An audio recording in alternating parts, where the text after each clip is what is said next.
All right. It worked out. Sometimes it helps to prepare a little early. I'm getting there. I'm getting there.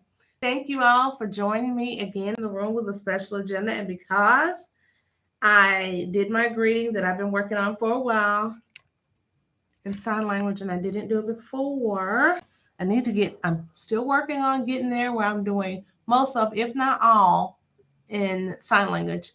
Not confident enough to do a lot of it, but welcome to a special agenda. All right. Tonight we're going to be talking about something that I talk a lot with different ones about, and sometimes it just organically comes up as a conversation, and that is relationships. Periodically, people come to me for information about stuff just because conversations happen, and this conversation comes up with a lot of people, and many people struggle with it, and that is knowing what you want your relationship to look like, whether you are dating, this is a long term relationship, you're preparing to be married, or you've been married for a short amount of time or a very long amount of time. We talk about it with our friends, we talk about it with our family, and prayerfully, we talk about it with each other. If you are in a relationship or even contemplating a relationship, this is something that is huge, and it is mirroring. Mirroring is something you generally do. I've learned it's very effective with my children. I learned it because we have two children that are on the spectrum. And I learned that the behavior that you want it to exhibit, even when they are having a very hard time or they're having a meltdown, you show them the behavior you want to receive from them. So if they're upset, you lower your voice because you are attempting to get them to lower theirs. And people tend to do that without realizing they're doing it. And in conflict resolutions, when companies or even the police um, communicate with each other about, I found out from some people that I know that work with the police department that in their conflict resolution conversations, they do mirroring. So if someone is agitated or having a mental health breakdown or something else is going on, and in an attempt to keep the event from escalating, they mirror. And for my children, I learned it was effective accidentally. It came in the conversation later when then we talked about therapy with the therapist and different things that was happening. They showed me something that I realized later that I was starting to do on my own. And I found that it was effective with my maid. I found also that other little tools that worked out for us over time when you first get married, you find that you occasionally blame each other a lot. I was just talking to someone else about that. It almost becomes something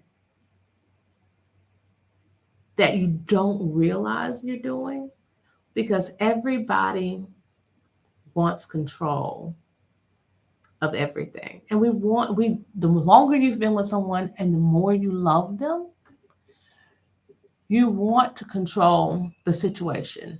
You want things to go a certain way. You have different things that you expect.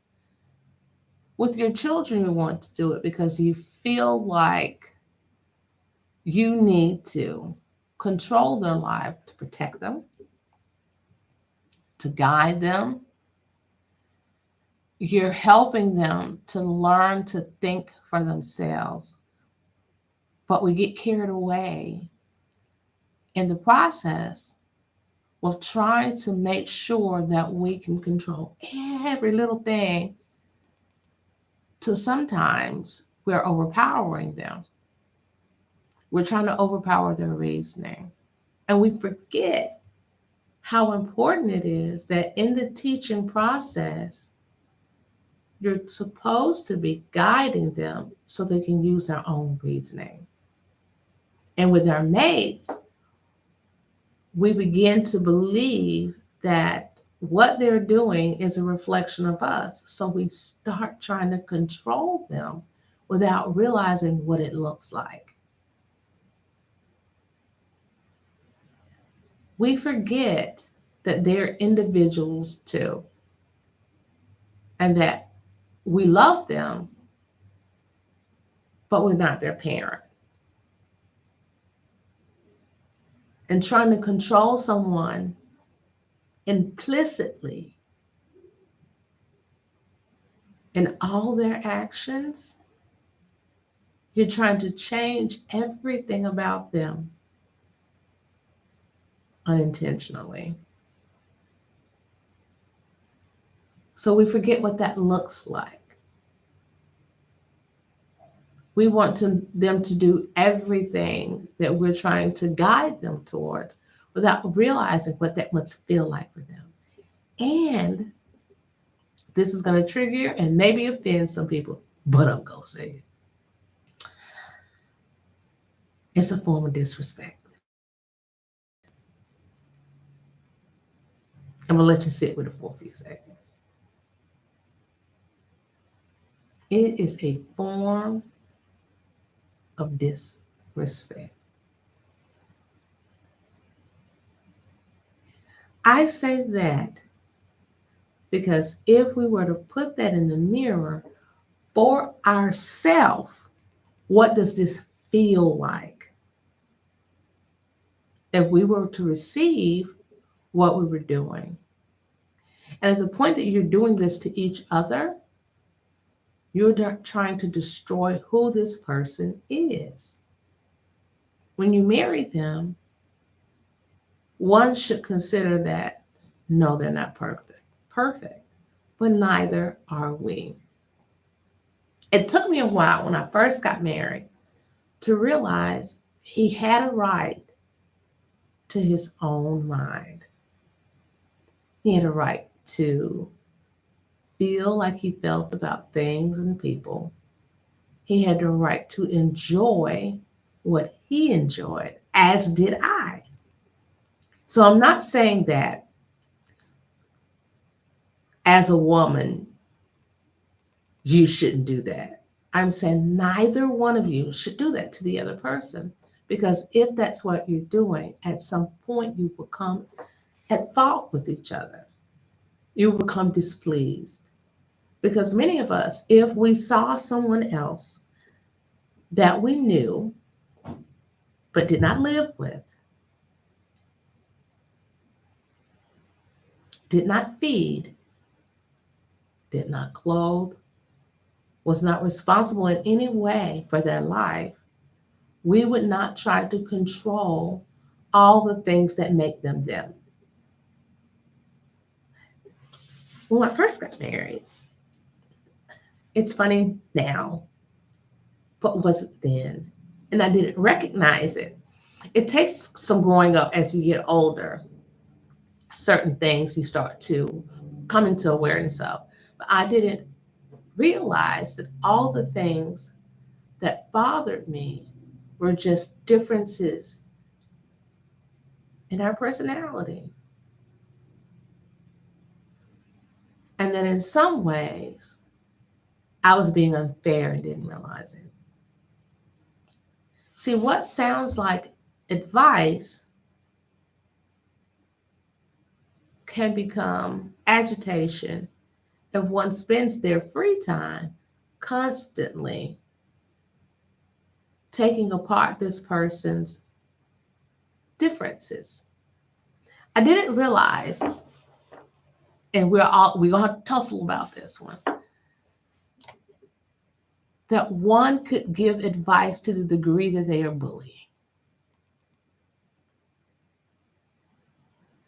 Sometimes we walk into a relationship with our dreams, and as women, many of us do this, and we put all the weight of what this other person should become based on what we think they should be without thinking about what this feels like for them.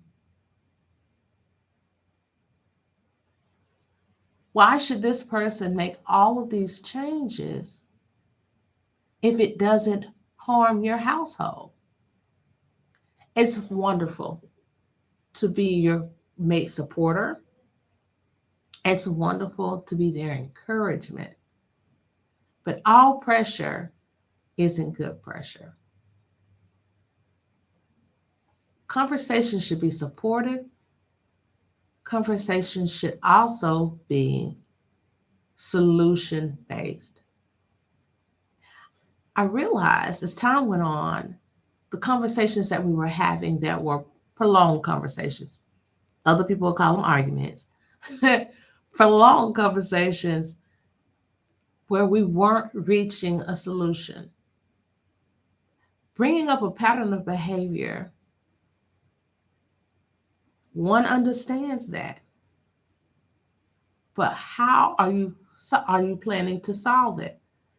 I found later that we started to do this, and I found it to be more productive than constantly having conversations that were not solution oriented. We started to have this conversation where the both of us would start the conversation with if something had happened, where there was a miscommunication and it had ended badly, and I saw that it was going to happen again. And I realized this is going to be triggering for some of you. Sometimes I was the problem and I didn't realize it. And it took a while for us to stop having the conversation where we were constantly trying to find the flaw in the person, like you're going to win. What is it you're trying to win in the relationship? You want a relationship or you want to win? Because sometimes winning doesn't look like what you think it's going to look like. So we started to have this conversation where you started with, I did. I did isn't I did the dishes. I did the laundry. I did this. I did means, and you play this game where you go back and forth, where you both bring up what you did in the situation. That's not good. So if it started out with, I miss picking the kids up, you start out with that, and the other person had to say something negative about what they did.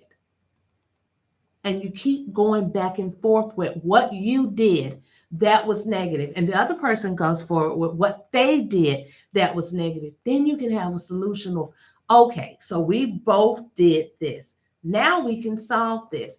Anytime you have a problem with something that goes wrong mechanically or goes wrong in any other way, you start out with finding out what the problem was so that you can repair it. You don't blame the equipment per se. You find out what went wrong or even what the person who was operating the equipment did that caused the flaw that now needs to be repaired. And when you play the game of I did, and the other person joins in. And so now you're both talking about what you both did wrong. You're no longer blaming the other person. Because when you take the time to blame the other person, you never get to the solution of the problem because now you're both trying to win a conversation that can't be won because no one's owning anything. No one's saying, I did this. And in this game, you can't counter with you did and then start piling on the other things that they did. That's not the purpose of this. The purpose of this is for you both to look in the mirror and see what you both did wrong in this situation so you can solve it.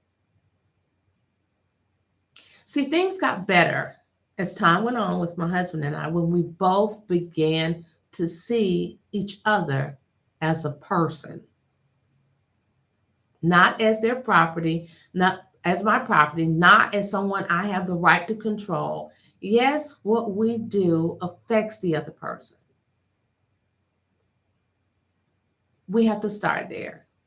Having a conversation of how to resolve the problem. How do we fix ourselves? People always have the statement of you can't fix anyone. They have to be willing to fix themselves. And psychiatrists have this joke is how many therapists does it take to change a light bulb? And the answer is the punchline is the light bulb has to want to change. Well, you can't change anyone else. You have to change you. And things started to get better when I started to pray for me to understand. At first, I prayed and cried, and I was so, because we were so different in so many ways, in some ways alike. But I was so busy, as are other people, focusing on what was different that I wasn't focusing on what was right and what was the same. But I started to pray to open my eyes so I could understand, so I could see Him. Help me to understand. And it got better with my children too. When I started to understand them more, when I prayed to understand them. When I started to smile within the conversation and give my mate grace, I began to realize how much grace he had been giving me the whole time. How many times he should have been upset at me, and he wasn't. And it makes me actually, as they say, well up, to tear up, because there are so many things that I've done that I literally would have lost my stuff on him had he done. And he did. And I was like, wait. And I was afraid and upset at myself, but he gave me grace. Sometimes we don't see our mates. We're so busy trying to control them, and we're listening to the world around us and the internet and other people tell us what their career should be. I've known of individuals and have been that person where if their mate loses their job, rather than giving this person a hug and understanding that this position meant a lot to them and that they lost something, that they needed someone to stand behind them. They didn't need you to give them information or tell them how they could do better, how this would make them better. Because for us, and I've had to stand in the position where he had to be my support, and he didn't make me feel awful about it. Sometimes, and I'm going to get some blowback from this, as women, we have been taught that there's certain things that they should do in a certain manner that they should do it without realizing that they're going through a grieving process too when things happen. That this is hard for them if they don't get the job that they wanted and they don't have the career that they wanted, or they said that this was supposed to go away and they didn't. But we forget that there are times when there were things that we said were going to go a certain way and it didn't go that way. We forget. They don't need murmuring. We don't need murmuring. Whether it's your husband, your wife, whether it is you're dating, this is your fiance, if you have an extended family and they need that support, we have to learn to give each other grace in which we're not constantly pointing out each other's flaws. That we take the time to see that person as someone who deserves the respect that we give strangers.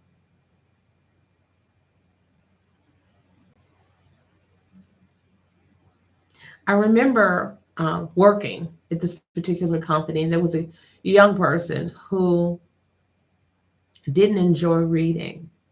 And I kept counseling him on it and talking to him about it and recommending stuff. And I guess I was so silly and into my own head about this particular issue, which wasn't my issue, and it shouldn't have agitated me, but I'm someone who really loves to read. Um, it didn't dawn on me till much later that I was making something that did not affect me and did affect him and didn't sit with me, that I was trying to control someone without even considering that he might have had a learning delay. And then it dawned on me, was I treating my family like that? Was I treating my mate like that? Was I treating my kids like that? When we really care about people, we do try to control them. But is this what it's supposed to look like? Is this what our Heavenly Father wants it to look like for us? There is no question that things would go better if we stop trying to take matters into our own hand. That isn't about us.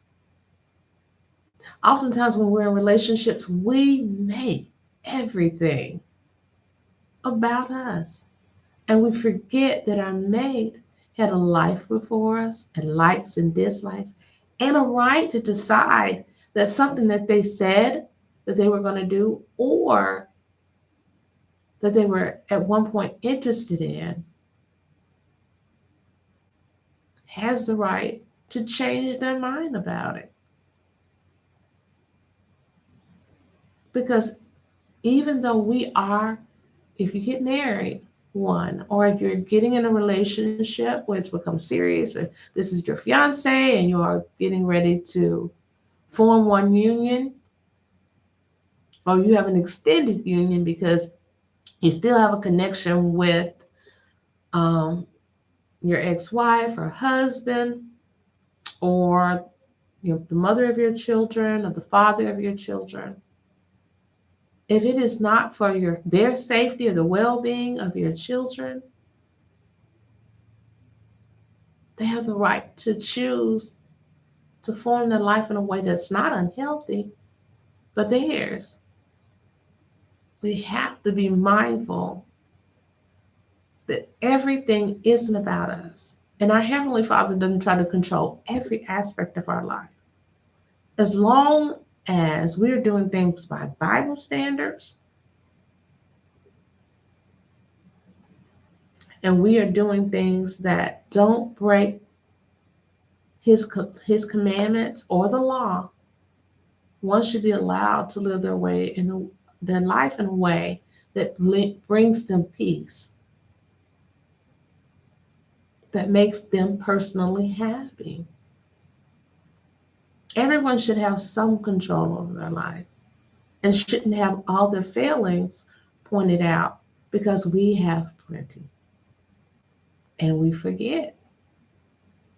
If we are looking at someone else constantly for their shortcomings, we forget that we have our own. We are not looking in the mirror for ourselves. We are busy watching someone else, when occasionally we need to check for ourselves. I promise you, if you play the game I did, your relationship will instantly start to improve, because you begin and they begin to see you. You begin to see each other.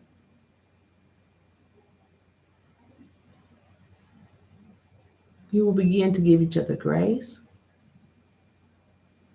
You will begin to enjoy the company of the person you once enjoyed. Because sometimes over time, if you spend most of your time pointing out the flaws and blaming the other person because we're trying to win, or we're in a mood that we can sometimes, if we're not careful, you never come out of it.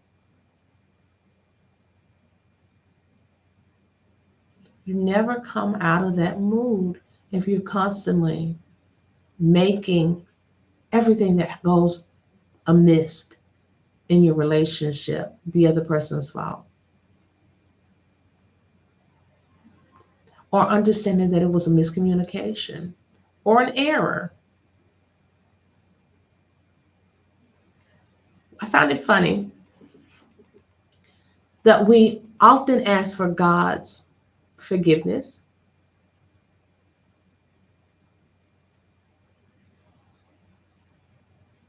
but we're not very willing to be forgiving, to let those things go that happened.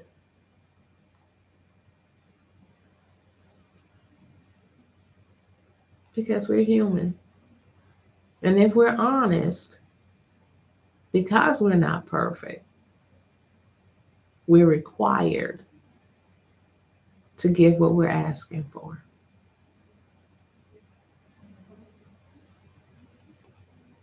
So take the time to talk to each other and be mindful of each other's shortcomings.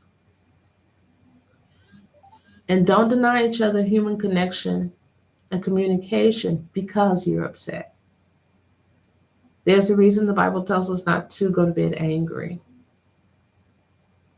Punishing your mate in an attempt to gain control is a form of marital abuse. Someone being human and making an error, even if they were dishonest because of their fear, because that's what it is. Anytime someone's not honest with you about something that happens, they are fearful of the outcome of their honesty.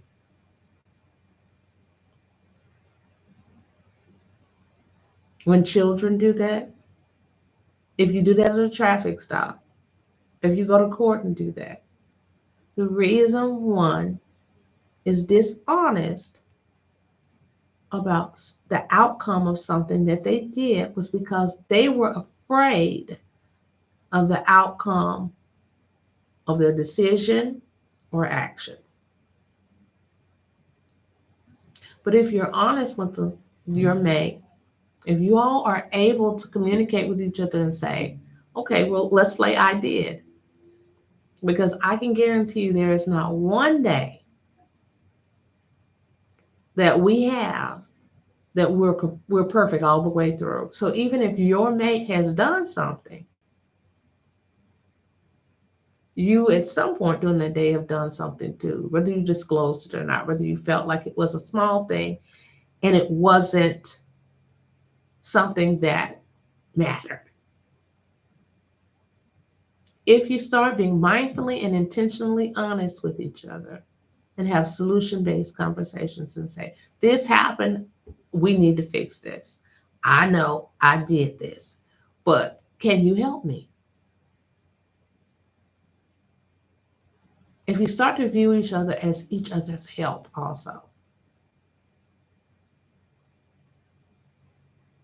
Because sometimes the things that happen, it doesn't matter how it got there. If you were bleeding and you were going to die because of that, how that happened is irrelevant in the moment of your need to receive assistance and not die. Say, can we talk about this afterwards? But right now, I need assistance. So in the moment that things happen, one should be able to trust that that person that you all that chose each other, you guys chose each other, they know that they can always count on you.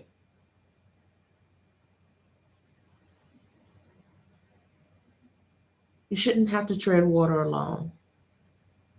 So be mindful of being honest with each other. Play I did. It'll change everything. Y'all have a wonderful night. Thank you for everyone that has taken the time to join me in the room with a special agenda. Love each other. Even if you're not having a good time, even if things have gotten difficult, even if you don't feel like you're going to get it back, kindness is a choice. Have a wonderful night. Thank you for joining me. Have a great night.